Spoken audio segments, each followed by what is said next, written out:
Welcome back to Sooner Politics Weekend Report. I'm David Van, and this is page 2. All right, we were talking about the audits, and we're going to have a special feature on those coming up. I can't tell you when, but we definitely will. And I hope several other bloggers and political activists and think tanks will be weighing in quite a bit on this in the weeks to come. But let's talk about the agency restructuring. Well, finally, after Senate President Pro Temp Greg Treat and Governor Stitt worked out a deal, found out House didn't want to go along with the deal. They threw him a few bones, gave him some special influences on how the agencies are run. Not how the hiring's made, but if there proves a strong feeling of need to remove the agency head, the House can vote. And by 2/3 vote of the House, and then again a 2/3 vote by the Senate, it can be removed, even if the governor does not agree. That was put in there to secure the support of the leadership in the House. Then the bill went forward. On, Wednesday, Senator John Echols had probably one of the best examples of statesmanship on floor debate that I've seen. And I have to commend the Democrats and the House. Probably had their best moment I've seen in years. Not by what they said, but by how they said it, how they conducted themselves. I've never seen so many people complimenting their adversaries in Oklahoma politics, certainly not the legislature. Not on one debate. But a series of 3 bills were put up, and they were strongly supported. Probably most of the Republican caucus in the House signed on as co-authors to this, which means they probably had a good discussion in their Republican caucus meeting. I would expect they had a good give and take on this. So, HB 2479, 2480, and 2483, I believe, were the bills. Juvenile Affairs, Department of Corrections, Department of Mental Health and Substance Abuse Services. Those are 3 of the agencies that are set to undergo these changes. Let me tell you something about currently how the Department of Mental Health works. I know good amount about this. It was restructured back in the last days of the Keating administration, 16, 18 years ago. They restructured it, and the thought then was, you know what, let's not have politicians deciding these things. Let's have experts in the issues that are involved. So they set it up so that most of the members of the board on Department of Mental Health Substance Abuse Services were going to be, by the Oklahoma Psychiatric Association. I'm not even sure I'm getting these names right. You know how it is with these associations. They're trade groups, okay? The Bar Association, again, a lawyer's trade group. Probably District Attorney's Council, I think, or something, or maybe it was the Attorney General himself gets to appoint someone. But you have this board made up not of politicians, not of anybody who's elected, but people who just got appointed as delegates by whomever, okay? And I'm sure the governor has appointments. I don't have the math in front of me, but let's talk about this. This board, then, that's created by all these trade groups and associations, policy wonks, and, advocates for their particular profession, get together. In theory, they hire a commissioner of mental health and substance abuse services. They have the only power to fire. They have the only power to direct. They have the only power to make the hire in the first place. The governor, the legislature are merely spectators. Here's the problem. How do you hold them accountable? How do you get anything done? Let me tell you about this board of mental health substance abuse services. One of them is from Lawton.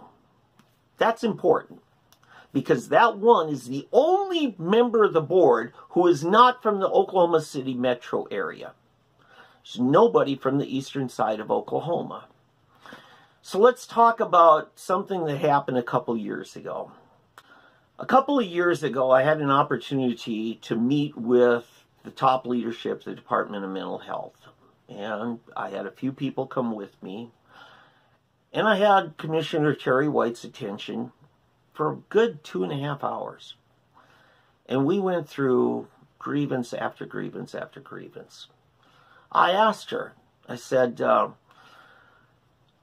the one hospital that you've got that's out in northeastern Oklahoma used to serve about 150 patients at a time. It was run by one of your corporate contractors, Grand Lake Mental Health. This was before you became the commissioner. You cut the reimbursement to this agency, and they gave up and handed you the keys and said, you run it. So now you guys run it. Instead of having 150 beds, you cut it down to 52. I asked the administrator just a couple weeks previous, I said, how many beds do you think we really need? And she said, oh, we have all the beds we need. We don't need any more beds. I was stunned because I had just come from training detention officers at the jail. And they told us at the jail they have about 500 mentally ill men, besides women, men who are in treatment for serious mental illness there. So I asked Leah Price, the administrator, again, how many beds do you think we really need? And she said, it wouldn't matter how many beds we had. They'd all be full. They'd always be full, so it doesn't matter. So, no, her 52 was fine, she thought. Now, this was a facility that under Grand Lake Mental Health served just Tulsa County. As soon as the state took it over, they cut the beds, eventually over time down to 1/3, and then said, now that has to serve the entire state. The net result is, if a cop really sees somebody in a psychotic condition, more often than not, they're not going to find a bed, certainly not there, probably not anywhere in the state. What do? You don't have a facility. You got somebody having a meltdown. They're out maybe in the middle of the street, scaring the neighborhood kids.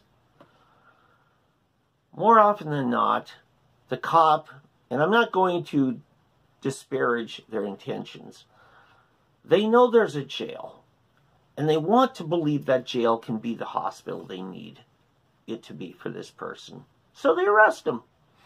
Disorderly conduct, resisting an officer, whatever. And keep in mind, I'm getting this from the jail staff, okay? I won't name names, but they said more often than not, they're just here on the pretense of having violated law. In reality, they're there because they're psychotic. So, what is happening here is Tulsa, this according to Terry White, it's worse in Tulsa than anywhere else in the state. So I ask why that is. Terry White blames the big hospitals for not absorbing more of the load, being willing to take whatever the government's willing to fund them, Medicaid, Medicare, I don't know, whatever. But it's been 2 years since that conversation. It's not any better. It's getting worse. Now, when your entire board, who you answer to, is from Oklahoma City area, how do the people in the rest of the state get any sense that they get any representative voice? They can go talk to their legislator, but how do they talk to your board? Is your board willing to listen? Obviously, if their board is your boss, commissioner, we've got to have a way, and we haven't had any breakthrough. I'm saying all that to say this, folks. This may not be a perfect system, but we've got to shake something loose. So, on Thursday morning, while I was at the Capitol, I went to see my legislator, is a Democrat, Denise Brewer. She voted against this. I just said, Denise, here's the deal. And she wasn't aware of this. She wasn't aware of the statistics, how bad the mental health crisis is. I said, I need you to get with your Republican colleagues from the Tulsa area, and you guys need to band together, Democrats and Republicans, and whatever this system brings us, we have to make sure that all of the state is served equally, that all of the state is considered. I don't know that this formula is any better. All I know is if Governor Stitt doesn't handle it, his job's on the line. If the Speaker makes some stupid appointments, he's on the line. If the Senate Pro Temp makes some stupid appointments, he's on the line. Now, this will take some time, but hopefully we'll get somewhere on this. So that's just one picture from the Department of Mental Health and Substance Abuse Services. And this gives us an example. Now, I'll tell you, there are times I think Terry White does a great job, and on some things she does a phenomenal job. But again, if her board is tone deaf to the needs of a particular area of the state, this kind of grumbling is going to happen. And I'm not going to shut up, and I'm not going to back down on this. Because what's happening in Tulsa is our mayor is complaining about how much money it costs him to put an inmate, or somebody who's arrested, in the county jail. That's costing our city a lot of money.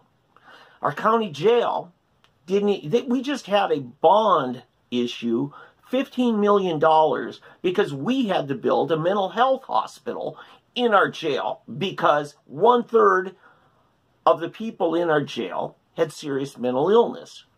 The jail's not a mental hospital, folks, and never was intended to be and never should be. A person shouldn't be criminalized just because he has an illness. And in the hospital, he would actually get treatment that he needs. You can't have any confidence that he's going to actually be treated as a patient to any degree while he's in the jail. There won't be follow-up care. There won't be, follow-up checkups. Fact is, when they leave the jail, oftentimes they get cut off cold turkey off their medicine. Now, we're working on that as well. But this is just a picture of the agency reforms. I'm using as an example the Department of Mental Health, Substance Abuse Services. I certainly could have used examples from Department of Corrections. I could have used examples from Juvenile Affairs. I'm sure the folks there are not all good, not all bad. But the system is dysfunctional, and that was recommendation number 1 from the APAC Commission. We'll be back after this in page 3.